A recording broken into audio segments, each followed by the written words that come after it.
Bom dia a todos. Me chamo Ana Paula, faço ressonância de mama e a gente vai falar um pouquinho de BIHARTS hoje. É uma missão impossível porque é muita lesão, então eu vou tentar focar para as coisas mais corriqueiras e o que a gente tem que jogar para o lado do vermelho, do amarelo e do verde, né? A gente tem que lembrar que a neoplasia de mama é o segundo maior, segunda neoplasia mais comum, que ela só perde para de pele. Então, isso significa que a cada 100 mil mulheres, em torno de 12% vai ter câncer de mama. Na região sul e sudeste, é muito mais frequente do que o do resto do país, e a gente acha, isso segundo o INCA, liberado esse ano, e a gente tem certeza que é uma doença multifatorial. A idade, exposição hormonal, isso está muito intenso, principalmente ao estrogênio, fatores ambientais e comportamentais, alcoolismo, obesidade, sobrepeso, tudo isso influencia na doença que é muito drástica para a mulher, uma situação muito drástica. Fatores genéticos, tem que lembrar que fatores genéticos, todo mundo fala muito do fator genético, mas ele só corresponde a 7% da maioria dos casos. A grande maioria é a gente que desenvolve. Então, isso é importante, vale a pena investigar, mas a gente não pode dizer, se tem história familiar, vai ter. Não é bem assim. O objetivo do rastreamento é a gente pegar as pacientes assintomáticas, quanto mais precoce o diagnóstico, menor a mortalidade, melhor o sucesso do tratamento. A mamografia continua sendo o primeiro exame, porque tem muito estudo feito sobre a mamografia, então com isso ela está mais baseada na necessidade, é um procedimento, um exame que é barato, então ainda continua sendo o primeiro exame.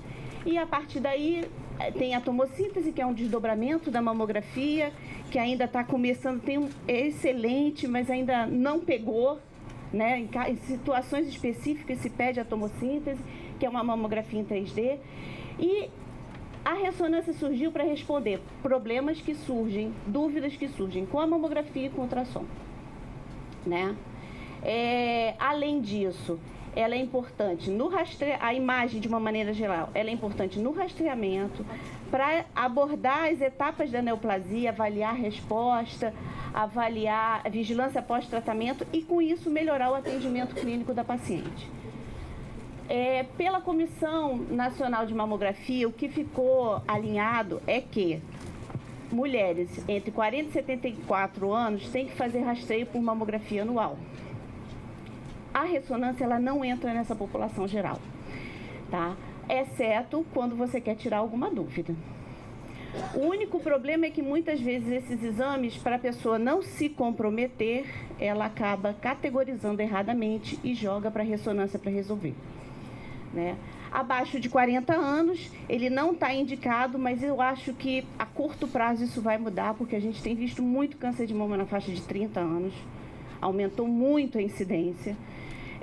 E acima de 70, isso é individual. Cada um é um combinado com o teu médico e com a história clínica do paciente.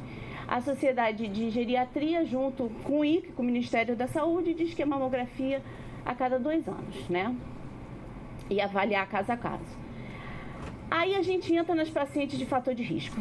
Quando você pega uma paciente com fator de risco, seja marcador genético, história familiar, indicação, fez radioterapia no tórax, situações genéticas e alguns tipos específicos de alteração de biópsia, aí isso já muda.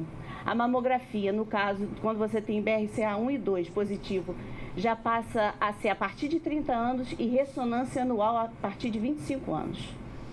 Então, toda mulher que tem isso passa a fazer parte da solicitação dessa paciente, esse acompanhamento por ressonância. Isso se encaixa para mulheres que irradiaram o tórax também. Quem teve história familiar, mas sem marcador genético, você tem que começar a solicitar 10 anos antes do caso inicial. Doenças genéticas, né? Também mamografia e ressonância. E essas, quando você tem principalmente hiperplasia lobular atípica, carcinoma in situ, outras precursores, né? Você também solicita ressonância anual. O ultrassom, ele é um método excelente, mas é operador dependente. É igual um instrumento musical, eu posso tirar o que eu quiser. Então, você tem que confiar na pessoa que faz o ultrassom de mama. Para ressonância de mama, então, as indicações, achados inconclusivos de mamografia e de ultrassom, mas isso daqui, esse artigo do jornal inglês, ele fala aqui, principalmente para responder às dúvidas de mamografia, estadiamento e planejamento cirúrgico, pacientes de alto risco, e cada um tem a porcentagem do lado, avaliação de implante, que isso a gente tem visto com muita frequência, e resposta QT. A gente vai discutir um pouquinho disso ao longo da aula. A fase do ciclo. A gente até pode fazer em qualquer fase do ciclo, mas o ideal é que seja entre o 8º e o 14º dia, porque é a fase que está menos lútea, a mama está menos infiltrada. O que a gente vê é captação. Então, se eu tenho menos tecido para captar, vai ser mais fácil para eu dar o diagnóstico para o paciente. Então, às vezes acontece que a gente dá um realce e era da fase, você repete 2, 3 meses depois, aquilo não existe. Ou a paciente estava fazendo terapia de reposição. Então, a fase do ciclo é importante. E aí a gente fala um pouquinho do BIRATS, o que é isso, né? O objetivo do BIRATS foi padronizar e facilitar o acompanhamento das pacientes. Porque cada um era o samba do crioulo doido, cada um falava o que queria, né? Então, eu não sei o que é, vou mandar fazer biópsia. Não é assim. Existem características que a gente consegue encaixar cada doença, cada alteração na sua casinha. Lembrando que uma categoria 3, que é um achado provavelmente benigno, o valor preditivo positivo de malignidade é de 0 a 2%. Então, é aquela que é subjúdice. Vamos botar essa lesão subjúdice e vamos acompanhar. Se for um câncer, em 6 meses ela vai mudar de aspecto. A 4, que todo mundo fala, 4, estou com câncer. Não, olha a amplitude, de 2 a 94%. Então, o radiologista, às vezes, tem que perder um pouco de medo do 4, dar mais 4.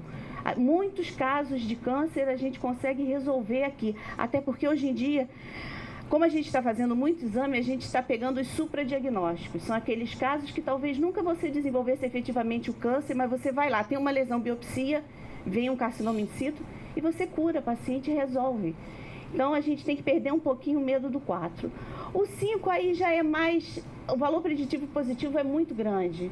Não tem muito jeito. Um 5, a gente vai ver características do 5 mais lá para frente. E o 6 é aquela lesão que já tem o diagnóstico e você está acompanhando. Ou resposta QT, ou... Principalmente resposta QT. Você faz QT neoadjuvante e reavalia depois. Ou você quer estadiar o resto da mama. Fez o diagnóstico, tem um carcinoma, você quer estadiar outra mama, aquela lesão vai ser uma categoria 6 e as outras, se tiver... alguma lesão suspeita, você vai biopsiar. O BIRATS começou em 99, então assim, já tem um tempo grande de aprendizado com ele. Esse ano está saindo uma nova versão dele com algumas modificações, mas para ressonância não muita coisa. Ele fala mais de linfonodo, isso daí depois num outro encontro a gente pode até destrinchar melhor. Mas para a gente que está dando o laudo, o que é importante? A história clínica, a paciente levar os exames anteriores. Isso é essencial. Não adianta falar câncer de mama. O que você fez de cirurgia? Você fez uma quadrantectomia? Você fez uma mastectomia que poupou a pele? Isso é importante para a gente, tá? Exame anterior, a paciente acha que a gente vai colar o laudo do exame anterior. Não, a gente quer comparar. Ver se aumentou, se diminuiu. Então, elucidar isso para a paciente. Levar isto patológico. Não deu nada, mas deu o quê? Pode não ter dado nada, mas pode ter dado uma atipia, que eu vou mandar biopsiar, pode ter dado um papiloma, que eu vou mandar prosseguir a investigação. Então, é importante trazer tudo, a vida. O teste do pezinho em relação à mama leva para o exame. Uma coisa importante. Aparelho. Tem que ter pelo menos 1,5 Tesla. A gente tem um aparelho, na clínica, a gente tem um aparelho de 1,5 e de 3. Então, a gente está dentro do padrão que tem que ser feito o exame, com espessura de corte e tudo isso. Aqui tem um site que quem quiser ter acesso para saber como é que são os exames padronizados, fica à vontade para acessar. Então, aí, vamos lá. O que a gente vai dar de categoria? Viu a lesão, vai falar o quê? E aí a gente vai falar, ressonância, ela vai pegar um pupurri de tudo. Tudo que é lesão vai chegar na ressonância. Um cisto e, às vezes, lesões que não foram vistas em outros exames e que a gente vai ver na ressonância. Aí é que está o grande problema da ressonância. A gente vai falar um pouquinho de cada um, mas eu achei mais fácil falar com o caso, que fica mais fácil para entender. Primeira coisa, realce simétrico e assimétrico. O realce simétrico é o que acontece dos dois lados igualzinho, mas às vezes tem uma área que capta mais, só que tem gordura no meio. Então isso daqui pode ser só da fase do ciclo. Vale a pena você acompanhar isso e não necessariamente ser uma lesão, mas isso é importante. O médico descrever se tem alguma coisa na palpação, porque se ela tem alguma coisa na palpação, eu vou valorizar essa área. Se ela não tem nada, exame físico normal, ok. Aí a gente vai começar a falar de foco. Foco é o quê? Um ponto. Eu não posso dizer que ele é um nódulo, que ele não tem dimensão. Então a mama tem uma área ali que brilhou um pouco mais. Assim, olha lá, ó, um pontinho. Isso é uma paciente com prótese, tem uma contratura e tem esse foquinho. Na aquisição volumétrica, olha ele lá. É real. Eu vou dar como um 3 e vou acompanhar. Se eu não tenho nenhum exame. Se eu tenho um exame e essa lesão não tinha, ela passa a ser um 4. Era uma paciente que não tinha nada e que surgiu um foco. Passa a ser um 4. Então, como é importante trazer o exame anterior? Né? Então, ela pode ser 3 ou 4.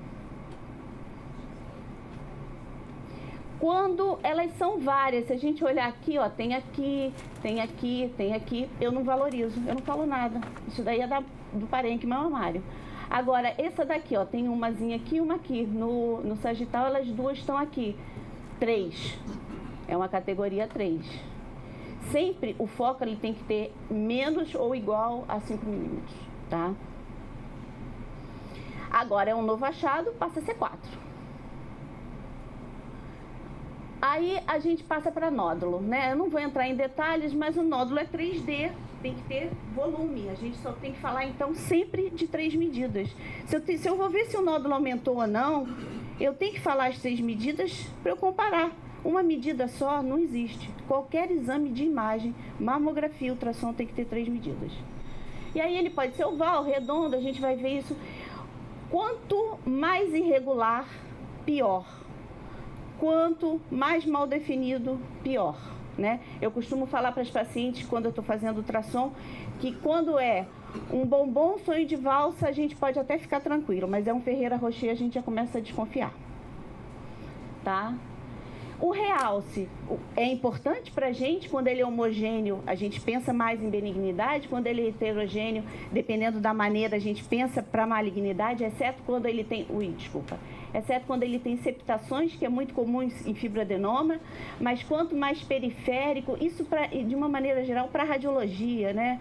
Periférico é mais suspeito e quando tem área de degeneração cística significa que aquele tumor cresceu demais e ali necrosou, né? Aí você tem um pouco do tipo da cinética de captação. A gente fala de curva para nódulo, para realce a gente não fala de curva, tá? Então, tipo 1 é o benigno, a vascularização ela vai aumentando, ele vai crescendo aos poucos. Em platô também é mais meio termo, mas quando ele faz o washout, muita vascularização, lava rápido. Então, os primeiros 2 minutos para avaliação de qualquer lesão é a coisa mais importante. Aqui eu tenho uma paciente, esses casos todos foram nossos lá da clínica e alguns meus particulares. Temos uma paciente que fez ultrassom, tinha um nódulo. Paciente de 32 anos, não fez mamografia, uma mama densa, a gente também talvez não fosse conseguir ver na mamografia. E aí tá ali, ó, o nódulo tá aqui, esse daqui já é a fase com contraste, ele não captou, elezinho tá aqui, não captou e tá aqui.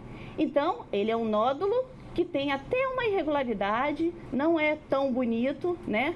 Eu não contorno, não é um sonho de valsa, mas ele é sem realce, então ele é um CAT2, alforrio essa paciente. ela precisa levar esse exame da próxima vez que ela for fazer um ultrassom, senão vão dar um 3 ou um 4 sem necessidade. Essa outra é uma de 28 anos, nova também, fora de fase de fazer mamografia, e aí foi fazer um ultrassom, descreveu-se esse nódulo. Se você for ver, ele tem uma faixinha aqui no meio, ó, que são os septos que não captam. Isso é muito sugestivo de fibroadenoma. Então a gente mantém um 2, mantém um 3, mas falando, ó, fica tranquilo, isso não deve ser nada. Se fossem vários, tivesse um aqui, com o mesmo aspecto, eu já partiria para uma categoria 2, isso é tudo benigno. É a mesma doença nas duas mamas, tá? Então, nódulo com realce heterogêneo, septação, 3. E se ele está estável por mais de 3 anos, vira 2. Por que que vira 2? As lesões, o câncer não demora tanto tempo para virar. Então, se em 3 anos está estável, mesmo eu não tendo biopsiado, é benigno. Um outro caso, 38 anos, uma paciente de pós-operatório, essa é aquela paciente, ela é um pós-operatório de mastopexia, na patologia veio um câncer. E aí ela voltou para, ela não tinha feito exame conosco, ela voltou para fazer uma ressonância, para a gente tentar ver se achava lesão, pós-bagunça feita. E aí estava lá um nódulozinho irregular, ó, no ultrassom. Aqui é um pós-contraste com subtração de gordura. Você vê que eu falo que isso aqui é igual andar na estrada à noite com luz de com olho de gato. Parece que brilha no teu olho, né? E junto ela tinha linfonodomegalia, ó. Isso vale a pena para... Vai mexer na mama, você sai para viajar, você checa tudo. É a mesma coisa. Vai mexer na mama, faça todos os exames. Tem uma lesão, biopsia. Você está de cara para o gol, você vai deixar de fazer? Tira. Essa paciente vai dar problema, é lógico que vai dar problema. Por uma ansiedade de querer operar, botar o carro na frente dos bois. Uma outra paciente, é a mesma paciente, eu só fiz um foco aqui, ó, para ver a irregularidade. Você vê que ele não é nem tão um Ferreira Rocher, mas ele faz umas angulaçõezinhas, ele tem uma margem angulada. Isso é sinal de malignidade, tá? Uma outra paciente que veio fazer ultrassom na época da pandemia, tinha uma linfonodopatia axilar, uma história vacinal. Ah, isso é do Covid, é da vacina, vamos acompanhar. Na mamografia está aqui, a linfonodomegalia, não valorizaram muito a mamografia. Ela voltou para fazer o controle e tinha um nódulo palpável na mama esquerda. Aqui, ó, um nódulo palpável com linfonodomegalia, que correspondia lá ao ultrassom. No nosso caso da ressonância, ele era espiculado, ó, parece um carrapicho, ultrassom. Então, na verdade, a gente tem que ficar atento nesses casos, porque a gente tem visto muita linfonodopatia por reacional, mas o exame clínico, junto com fazer tudo que tem que fazer para aquela paciente, é importante. E aí ela fez a biópsia, carcinoma ductal invasivo triplo negativo, tá? Essa paciente, ela fez o exame pré e o pós-QT. Isso é uma outra utilidade da ressonância. A gente vê como é que responde a lesão. Então, respondeu bem. Isso daqui diminui a abordagem cirúrgica. É bom para todo mundo, né? Outra paciente, 36 anos, avaliação de um nódulo palpável. Aqui a gente não vê muito bem, a resolução não ficou boa. Mas se a gente fosse mais chata, tem uma arinha mais densa. Olhando retrospectivamente, tem uma areazinha mais densa. E não está dando para ver, mas tem um monte de calcificação pleomórfica. Área densa, calcificação pleomórfica, soma dois achados, é CAT5. Isso aí é câncer. Aí fez o ultrassom, essa coisa horrível, cheia de calcificação, uma área mal definida, irregular, fazendo sombra, né? Ah lá, aqui já deu para ver as calcificações. E aí a ressonância, a gente vê que a lesão, a mamografia ressonância é enorme, com área de necrose heterogênea. O STIR é uma sequência que você tira a gordura, ela fica, as lesões malignas, elas ficam mais escuras, elas destacam. Então eu gosto muito de olhar o T1, o STIR e o realce. né, o contraste. E aqui, sempre isso aqui foi no primeiro minuto, né, pós. Aqui já numa fase de 4 minutos, só como é que se confunde com o resto do parênquima. Então, como é importante a primeira fase do contraste para a gente avaliar as lesões. Também o carcinoma invasor e tinha a área de comer do carcinoma. Tá? Depois eu vou pedir ajuda a você para falar um pouco mais sobre esses tipos. Uma outra paciente, 76 anos, já tinha uma cirurgia conservadora, exames do ano passado normais, né? Aí veio para a gente para fazer uma ressonância de controle, tinha uma quadrantectomia, e aí a gente via essa lesão aqui no volumétrico, ó, com realce heterogêneo, um nódulo irregular, né, com margens irregulares, realce heterogêneo, e aí tinha a ressonância do ano passado que não tinha nada, a ressonância desse ano que tinha. Então, a ressonância, mais uma vez, mostrando ser um excelente método para acompanhamento desses pacientes pós-tratamento. Uma outra paciente com, não tão jovem, mas tinha uma mamografia com nódulo, fizeram o ultrassom, ficou em cima do muro, pode ser um cisto espesso, um nódulo sólido, o aspecto é mais até de cisto, que tem esse reforço acústico posterior. Aí ela veio para fazer a ressonância, cisto, na captação, nada capta. Resolveu. Eu tirei essa paciente da categoria 3 e joguei ela para 2. Vira a página. Vamos para a próxima. Né? Ou essa outra paciente também, 34 anos, não faz mamografia, história familiar positiva, fez um ultrassom de rotina, uma mama densa pra caramba, nódulo. Aí tinha esse nódulo, união dos inferiores, que tinha um realcezinho periférico. Só que aqui não era nódulo, é porque eu devia ter posto o T1, o T2. Era um cisto, isso é um cisto com realce periférico. Às vezes ele simula muito o nódulo no ultrassom. Cisto inflamatório. Esse cisto inflamatório, a paciente tem dor. É aquela paciente que você palpa, tá doendo aqui, ó, tá doendo aqui. Quando joga a ressonância e o contraste, capta tudo. Uma paciente... Aí eu botei um pupurri assim, de lesões que simulam o nódulo no ultrassom e aí você consegue na ressonância resolver. O paciente foi fazer um ultrassom, tinha essa imagem, um nódulo heterogêneo, tinha uma sombrinha, mas tinha reforço. Ela não fez a ressonância, a mamografia, depois é que ela trouxe, tinha essa área de esteatonecrose, aqui já podia ter resolvido. Como ela não tinha trazido, a gente pediu uma ressonância, tá ali, ó, a área de esteatonecrose. Também ajuda nesses casos, porque a esteatonecrose é muito feia no ultrassom, então a ressonância também entra como um importante divisor de águas, né? Os nodulinhos que aparecem, esse aqui está bem característico, que é o linfonodo, tem um centro radiotransparente, mas na ressonância a gente vê muito bem a gordurinha no meio, o ultrassom, o aspecto de um feijãozinho, né? E a ressonância lá, ó, captação. O linfonodo é uma lesão que a gente tem que tomar muito cuidado, porque quando você faz curva dele, ele faz washout. Então, às vezes, quando não tem uma gordura muito característica, você acaba dizendo que é um nódulo suspeito e vai lá na biópsia e você vê que é um linfonodo, tá? E aí a gente vai falar um pouco da última etapa, que são os realces, né? O que é essa entidade realce? A gente não encaixa como nódulo, mas às vezes tem alteração palpável. Então a gente tem os padrões de realce. Focal, que é o mais tranquilo, linear, que a gente já manda biopsiar. Segmentar depende da fase, do ciclo, da história. Regional, toma mais um quadrante, a gente já fica mais preocupado. Multirregional, pior ainda mais se tem espessamento de pele, alteração, palpação, isso tudo vai depender da história clínica. E difusa, pode ser benigna ou não, né?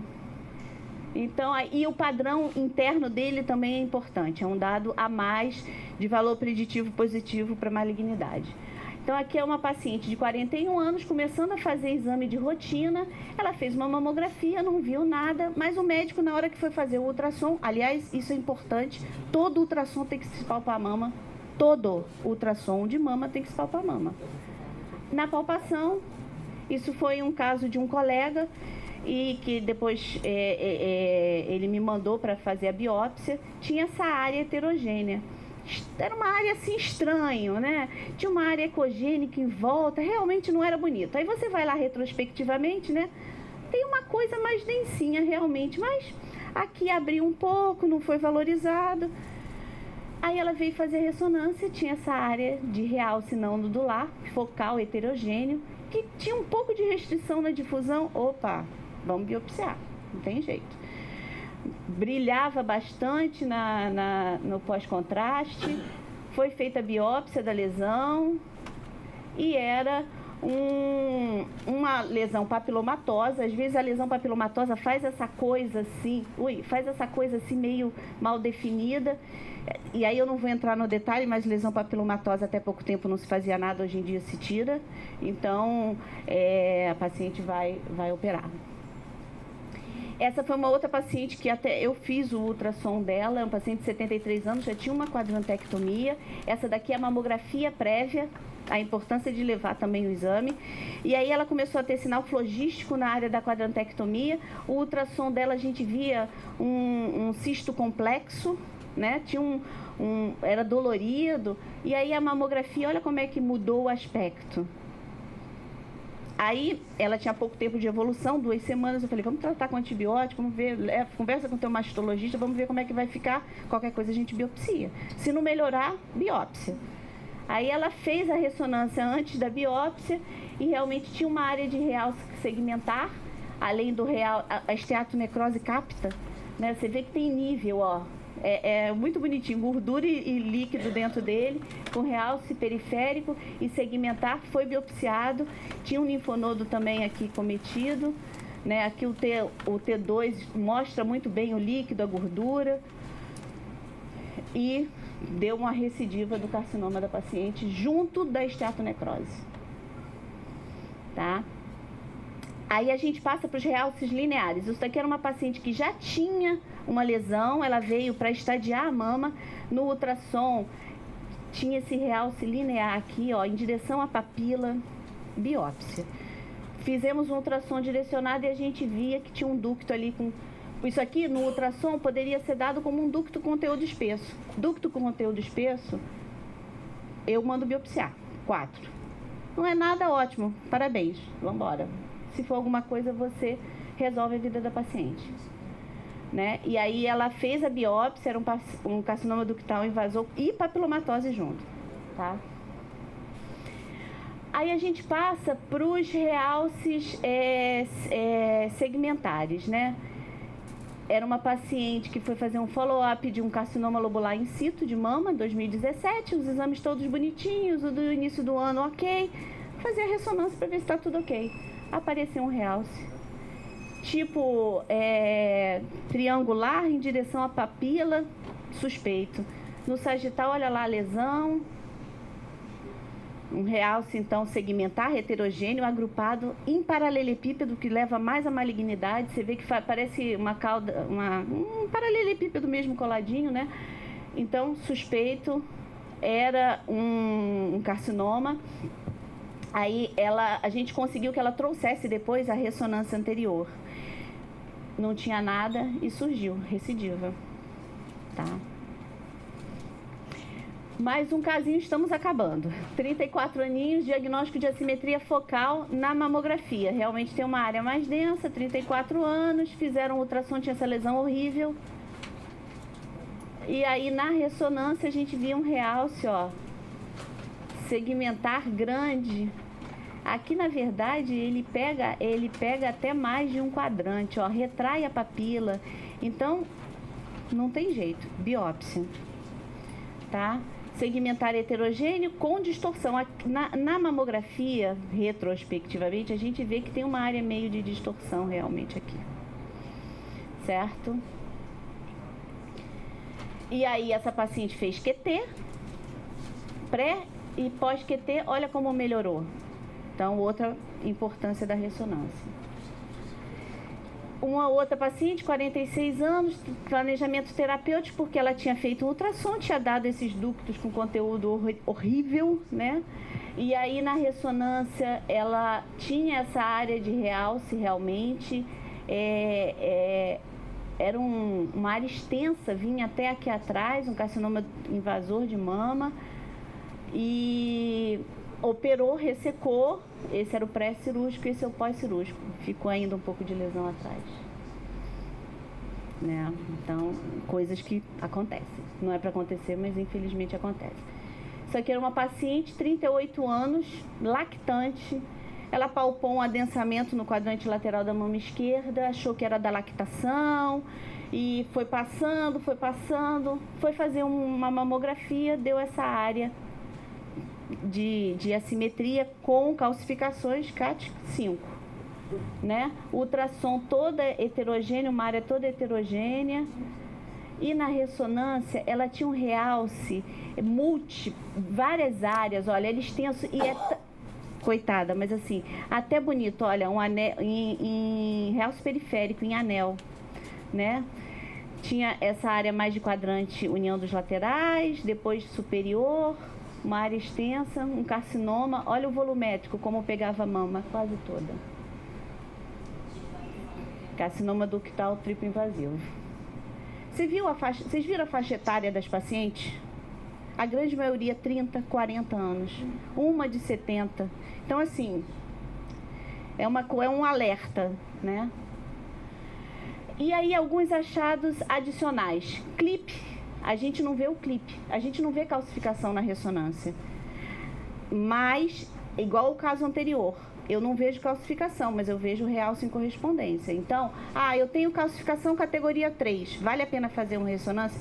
Se é 3, não, mas é 4, vale para você estadiar a doença de uma maneira geral. Além disso, os pacientes operados, eles sempre formam um serominha, formam uma coleçãozinha ali. Então, quando você vai fazer ultrassom, a imagem é feia, sugere um tumor. E aí a ressonância, ela consegue dizer, não, é um seroma, não tem nada captando, ou tem uma captaçãozinha periférica. Esquece disso, tá? E é isso. Eu sei que é muita informação, muita coisa, mas tentei não entrar muito em outras, tipo prótese, porque não cabe, mas a gente num outro momento pode discutir, tá bom?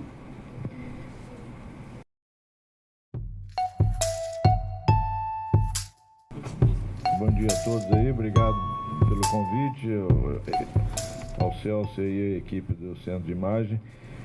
Eu queria só fazer algumas observações aí, eu sei que o Gessé e o Rodrigo aí vão detalhar bastante, mas em relação a... Eu sou um pouco... Não é falar que é fã, mas eu tenho as minhas restrições com ressonância, por causa dos diagnóstico que a gente vê que não existe no consultório. Então eu tenho minhas restrições, já passei por diversas experiências ruins, me baseando em ressonância, não do centro de imagem, lá passam todos excelentes. Mas em relação à quantidade de ressonância, e a ressonância é fabricada para ser feita 24 horas, assim que a indústria quer, a quantidade de mamografia, por falta, como a Ana Paula falou, e às vezes de capacitação técnica de quem faz, é a coisa mais fácil botar a BIRAD 0, botar que precisa de uma ressonância, já vem escrito, já, o paciente já chega no consultório te apontando o exame, precisa de fazer uma ressonância, Então, eu acho que é falta, a maioria das vezes, de capacitação técnica de quem está fazendo o exame e te põe lá um BIRAD 0, O BIRAD 0 é uma classificação feita prioritariamente pelo Colégio Americano de Radiologia, que prioritariamente faz tudo que faz na América, faz baseando na questão judicial, com medo do que vem lá na frente. Então, é uma classificação defensiva. Eu falo isso de cadeira porque eu conheço lá e já vivi 1 ano e meio lá como paciente. E num local de referência que eu fiquei no M.D. Anderson durante 1 ano e meio, como paciente. Mas, enfim, uma das causas é essa aí, a coisa da capacitação técnica, levando a exames... A outra que eu queria falar em relação àquele caso que ela citou aí, Ana Paula, do paciente que foi operado, a mastopexia, tinha uma lesão 5 meses antes, ela já tinha uma lesão identificada, não foi feito nada, ou foi operada e fizeram a plástica e 35 dias depois a paciente chega no consultório com carcinoma ductal invasivo no diagnóstico da peça da cirurgia plástica. E só para questão de recomendar, se tiver BIRADS 3 e for fazer cirurgia, façam a biópsia antes, se te pedirem parecer, porque já tem jurisprudência formada no tribunal sobre pacientes com BIRADS 3. Se for operada, fazer uma plástica e não tiver a biópsia antes, e se der algum problema, vai ter processo. E isso aí, a justiça não tem que dizer que o artigo tal fala isso, não tem nenhum artigo. Quem decide é a justiça. Então, tem que biopsiar quando for fazer uma cirurgia, biopsiar previamente para evitar problema judicial. Então, a maioria dos pacientes meus, eu pego tudo com ultrassom e mamografia, eu consigo resolver boa parte para poder fazer diagnóstico e operar se for o caso. Em alguns casos, por exemplo, no carcinoma lobular invasivo, eu peço a ressonância, porque a maioria dos carcinomas lobular invasivos, a ultrassom e a mamografia, eles não dimensionam o tamanho de maneira correta. E a ressonância dimensiona isso bem melhor nos lobulares invasivos. E, às vezes, até outro nódulo na própria mama que não foi visto nem no ultrassom nem na mamografia. E, às vezes, no outro lado, que 7, 8, 10% vai ter um outro nódulo do outro lado. Então, nesses casos, eu faço de rotina a ressonância. E a extensão da doença, né? Porque como ele é... Aí a extensão, ele é infiltrativo. De paciente jovem, E a ressonância, nesse ponto aí, ela é excelente. E aqui, só finalizando aqui, em relação a uma coisa que eu também tenho... já passei algumas experiências e agora eu faço a ressonância também, é ectasia ductal, principalmente unilateral. Se tiver aí mais de 2 centímetros de extensão, com 2, 3 milímetros de dilatação, eu faço e vou ressecar, porque já tive casos de... Você citou ali. Isso daí, a ectasia ductal é uma observação assim à parte. Às vezes não tem realce na ressonância, mas única, até o novo Bernardes fala que é biópsia, porque pode ter lesão ali associada e a gente não tem expressão na ressonância. Então, o papilar ou o carcinoma ductal mesmo, com dilatação, com única biópsia. Isso. Distorcendo o ducto biópsia. E às vezes na biópsia não vai pegar, acaba fazendo ressecção dos ductos. Profilaxia da agoniação.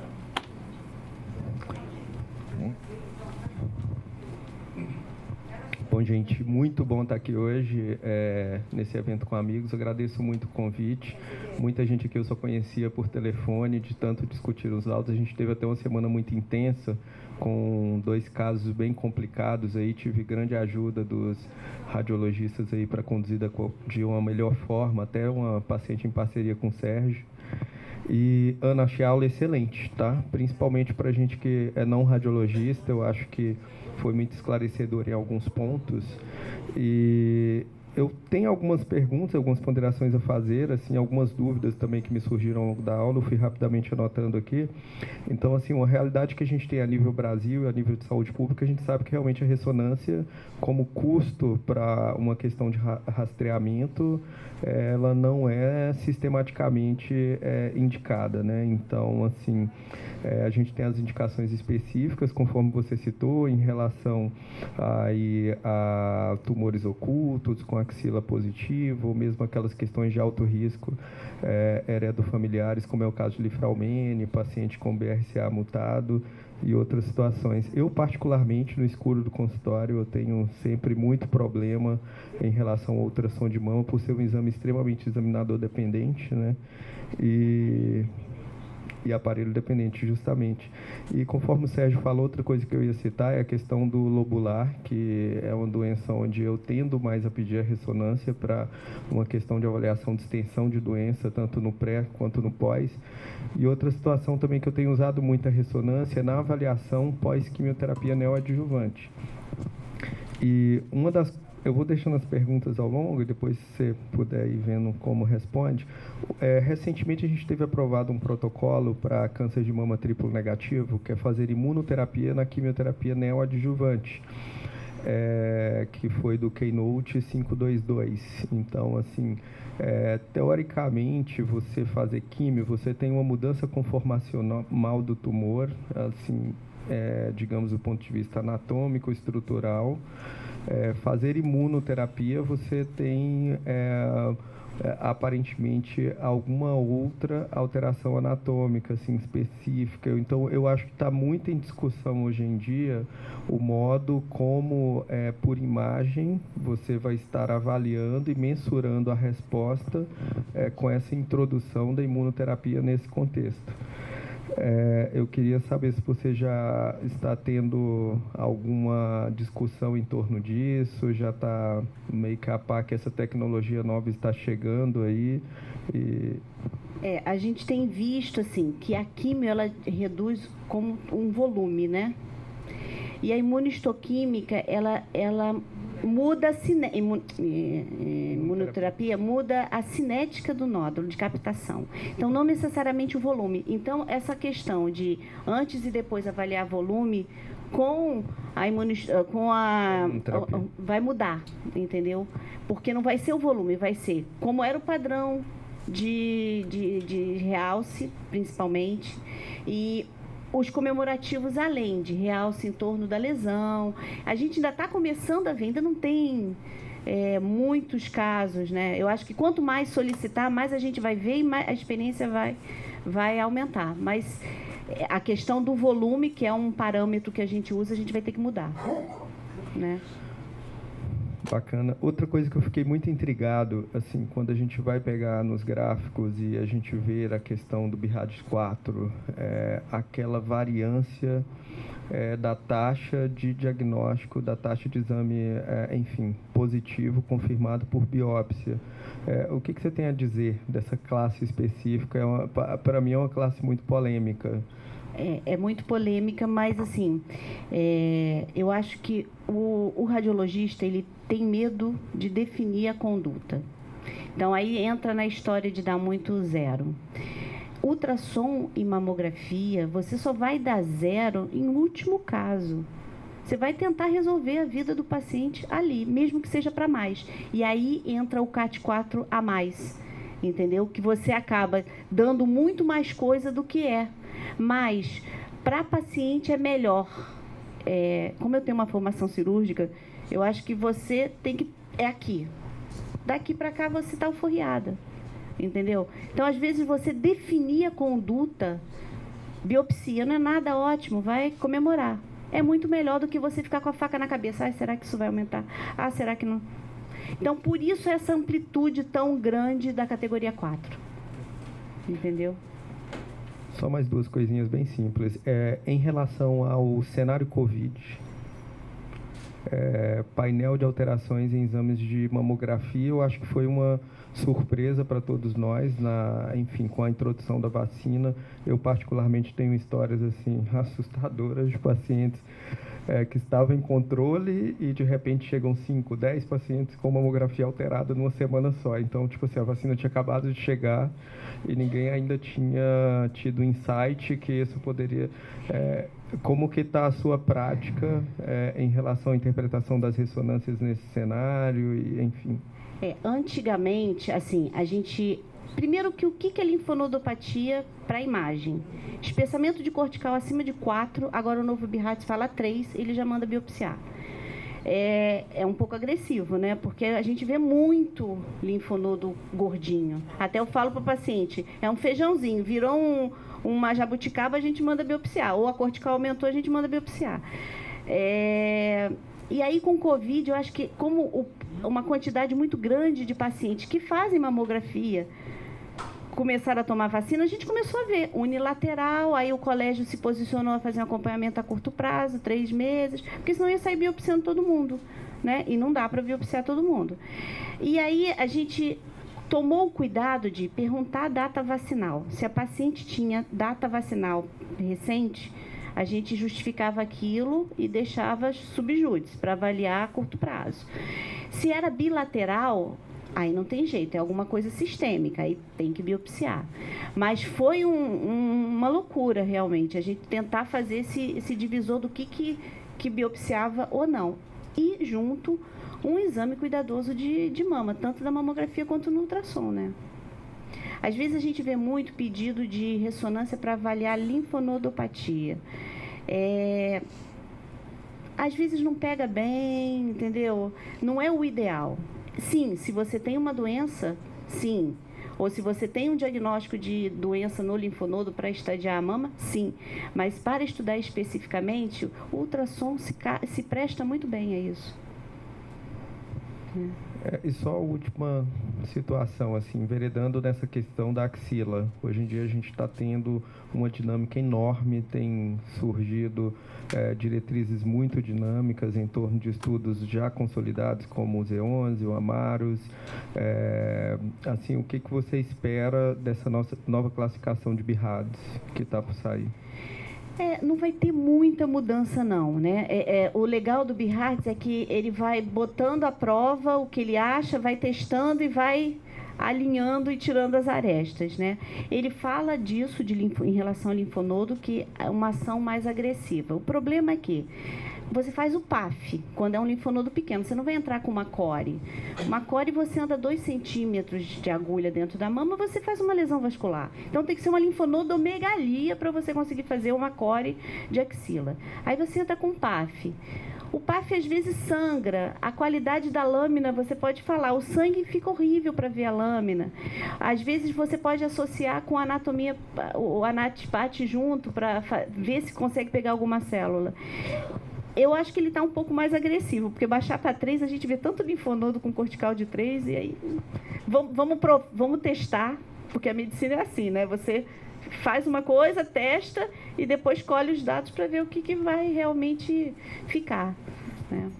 Mas uma das coisas é essa, é do ducto dilatado, que eles falam, e algumas outras coisas de mamografia. Antes de passar ali para o Rodrigo, deixa eu te perguntar, que não foi falado aqui, qual é em relação à mamografia abreviada? Por que não tem... Mamografia não, ressonância. Ressonância abreviada. A ressonância abreviada é a Sociedade Europeia gosta muito porque diminui custo, né? Lá fora, eles fazem, primeiro, tomossíntese para todo mundo. Tomossíntese. A tomossíntese realmente ela tem uma acuidade muito melhor. Microcalcificação você consegue ver melhor. Distorção arquitetural você consegue ver melhor. Contorno de nódulo você consegue ver melhor, mas é mais cara. Onde tem dinheiro, a tomossíntese é a mamografia. É isso aí, é a mamografia. E aí, quando tem alguma lesão, eles fazem a sequência abreviada, que é a sequência do dinâmico. Você lembra que eu falei que os 2 primeiros minutos são os mais importantes? As lesões ali, elas acendem, igual o olho de gato na estrada. Chama atenção. Aí você dali faz o divisor de águas. Você não precisa fazer mais nada, vai embora, isso não tem realce. Não, você fica aqui, vamos fazer um estudo mais apurado. Eu acho que a médio prazo isso vai rolar, entendeu? Como também lá fora eles fazem muita mamografia com contraste, que é igual uma ressonância, a imagem fica linda, só que você vai dar iodo para todo mundo. Imagina a dinâmica de uma clínica de funcionar a veia de todo mundo e botar iodo. Eu tive lá, fiquei lá em Barretos 2016, 2017, e a charada Silvia começou a fazer isso lá em Barretos, a mamografia contrastada. A Silvia Boisson? Uhum. E ela fazia, todo paciente lá, com dinheiro lá não falta, todo paciente fazia ressonância e mamografia contrastada para comparar. Fazia a comparação. A diferença era mínima. Mínima. O custo é menor e ela fica linda a imagem, fica muito bonita. Mas a logística da coisa no nosso volume de exame não cabe, né?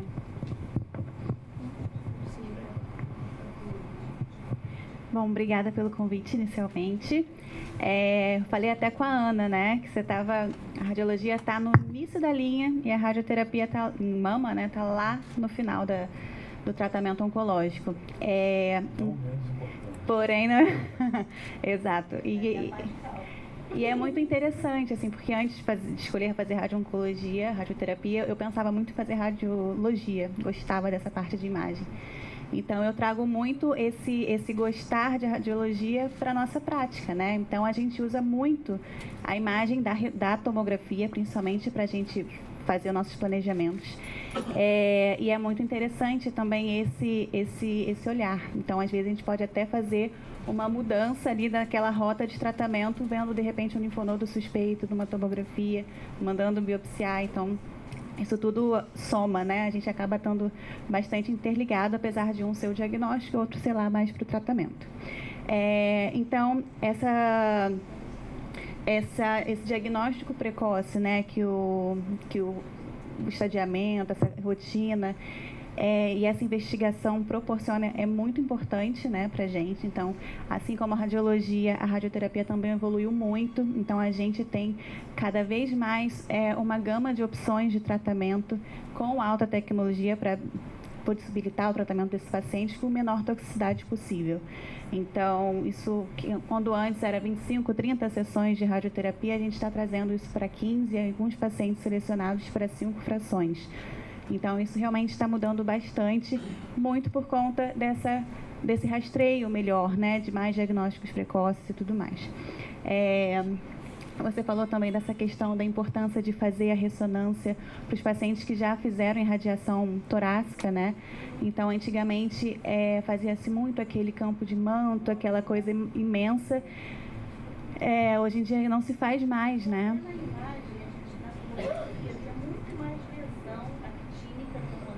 Exato, exatamente. Exatamente. Então, antigamente era um campo muito maior, uma técnica muito pior, que a gente tinha que irradiar uma região muito maior do que era realmente necessário. Então, a gente sabe, né, dessa relação de segundas neoplasias, então era por isso que a gente indica fazer esse rastreio com ressonância nessas pacientes. E é isso, a gente está separado, extremos opostos, mas está bastante junto, assim, né? E é isso, né? Nada mais? Tá tranquilo? Bom dia, obrigado pelo convite, tá, por estar aqui hoje. Eu não vou ser advogado do diabo. Eu adoro a ressonância, mas eu tenho algumas restrições, como tudo na vida. Só comentar antes, eu acho que a tomossíntese, eu acho que vai ser a mamografia do futuro. Como foi a mamografia de alta resolução, a dificuldade financeira para passar para digital, a gente vai passar por esse processo e a tomossíntese vai ser, está diminuindo a radiação, está barateando, está tendo mais máquinas no Brasil, então acho que vai ser a mamografia do futuro, o screening eu acho que vai ser por tomossíntese. A mamografia com contraste, eu acho que ela vai continuar e eu acho que ela vai estar indicada naquelas pacientes que têm indicação de fazer ressonância, mas a paciente não consegue fazer. Eu não consigo entrar numa máquina de ressonância. Quando eu peço uma ressonância para o paciente e ela fala, doutor, não vou conseguir, eu falo, eu te entendo, porque eu também não consigo entrar. Eu estou claustrofóbico, eu não consigo ficar 1 hora numa máquina fechada, desse tamanho que eu sou, naquela coisinha apertada, eu não consigo fazer. Então, eu respeito a paciente e tento fazer alguma coisa. Então, vamos lá. Vou tentar falar alguma coisa bem prática do que eu faço no dia a dia, colocando exatamente as coisas que eu faço em relação à ressonância. Quer dizer, eu acho que a ressonância é um exame muito bom, mas tem 3 coisas que são importantes. Quando indicar, aonde faz e o que fazer com o resultado do exame. É muito comum ter no consultório chegar a milhões de pacientes com indicações de ressonância que não tem a menor indicação, fazer como screening. E aí a gente chega com a banana na mão, que às vezes você tem uma mamografia normal, um ultrassom normal, uma ressonância categoria 4. E aí manda pra gente assim, agora manda para o mastologista resolver. É um inferno. Porque uma das coisas que do tripé do terceiro que eu falei, que é um grande problema da ressonância hoje, é você, com a categoria 4, fazer o quê? Se você não consegue identificar a lesão pela mamografia e pelo ultrassom. Você não consegue fazer biópsia. Então você fica com a mulher estressada, histérica, aí você fala, olha, não tenho o que fazer. Ela fala, mas não tenho o que fazer. Então é uma coisa muito complicada. Então acho que a gente tem que ter muito bom senso para indicar algum exame. A gente tem que saber para que a gente está indicando, como qualquer exame. A gente tem que saber para que indicar e o que fazer com ele. Então, fazer a ressonância no carcinoma lobular, para você ver extensão, principalmente nas mulheres mais jovens, que você quer planejar a tua cirurgia, eu acho que é uma coisa legal. Nas pacientes que têm alteração genética, BRCA1, BRCA2, principalmente naquelas muito jovens que você vai não necessariamente você precisa fazer a mastectomia imediatamente, você pode eventualmente esperar ela ter a prole, fazer a oforectomia, depois fazer a mastectomia. Então você pode acompanhar, dar opção para o paciente. Hoje a gente tem de conversar com o paciente para dar opção e eventualmente acompanhar com ressonância, acho uma coisa legal. Naquelas lesões que você mostrou ali, uma lesão de carcinomas in situ muito extensas, que você quer definir o teu planejamento cirúrgico.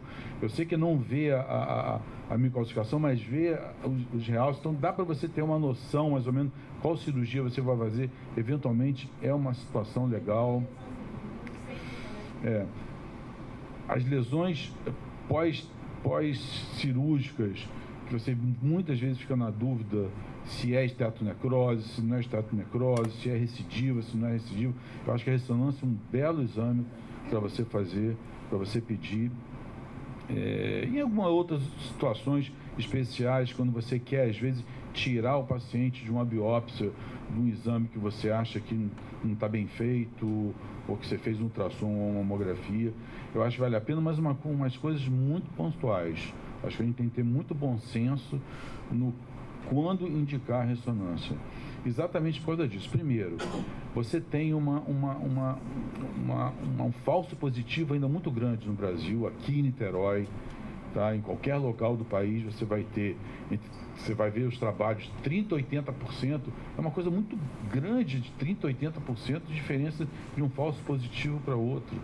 Então, cai na categoria 4, tem aquela amplitude enorme, né? Mas a gente vai ter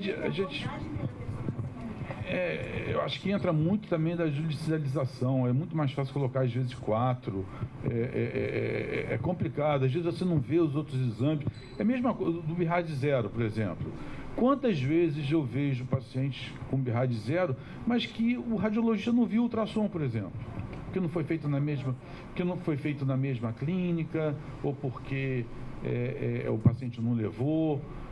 Então, pede um recall do paciente para fazer, porque às vezes fica um desespero do paciente. Vocês sabem, mas eu vou lembrar como que é estressante para uma mulher quando vocês falam categoria 4, tem mastologistas aqui, chega no consultório, radical, o paciente entra no teu consultório, parece que vai infartar de medo, de estresse, sabe? Então, assim, você falou, não, eu tô BIRAD 4, eu morro de medo de BIRAD 4, eu morro de medo. Mas assim, não, perfeito. Pô, já tá perguntando como que vai fazer a mastectomia. Então é uma coisa muito complicada. Muito amplo. Não, exatamente. Não, tem hora que sim, mas assim, o próprio BIRADS vai ter como ele vem mudando.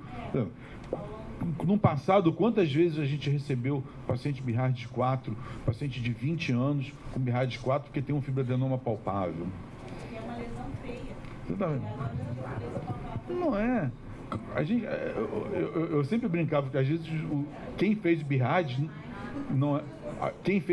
nunca viu um fibroadenoma, que ele é todo lobulado, ele é todo feinho mesmo, mas ele é assim. Então acho que a gente tem que ter muito cuidado às vezes de laudar e ter esses diagnósticos por causa da própria paciente e da dificuldade mesmo, por causa da ressonância. A última coisa é falar sobre a neoadjuvância.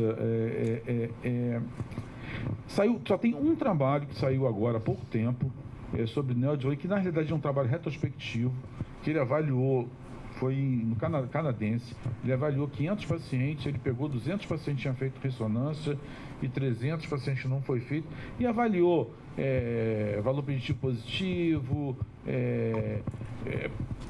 chance de cura, maior cirurgia, menor cirurgia, e viu O que a gente sabe, mais ou menos, a ressonância pré-operatória, às vezes, faz com que as cirurgias sejam maiores, a gente opere, faça mais exames, mais biópsias, mais ultrassons, e não traz benefício na sobrevida do paciente.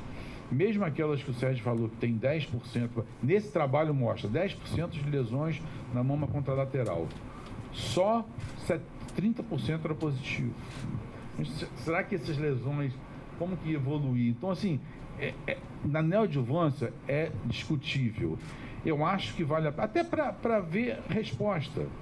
A gente vai ver a resposta depois que a gente operar. Você não precisa de uma lesão, ter uma ressonância para ver isso. Até porque muitas pacientes chegam para a gente sem a ressonância pré-neoadjuvância. E aí não tem sentido. Eu acho, exatamente. Então eu acho que eu peço ressonância pré-neoadjuvância quando aquela ressonância vai me ajudar a definir previamente qual vai ser a cirurgia que eu vou fazer.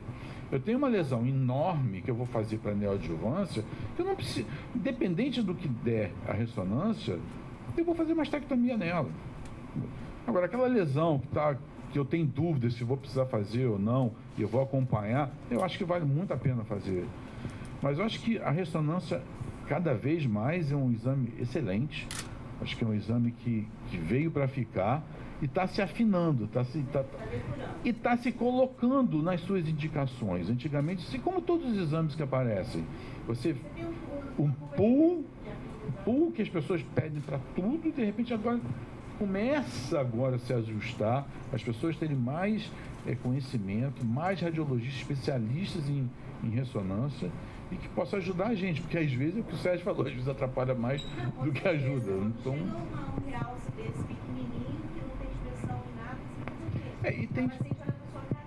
e tem de evoluir para definir um tipo de biópsia que seja barata. Até tem, mas que seja exatamente. Porque você pedir um exame e não poder dar sequência, desdobrar, é muito complicado isso. Acho. Exatamente, é complicado. Então, queria agradecer. Não, pode agradecer.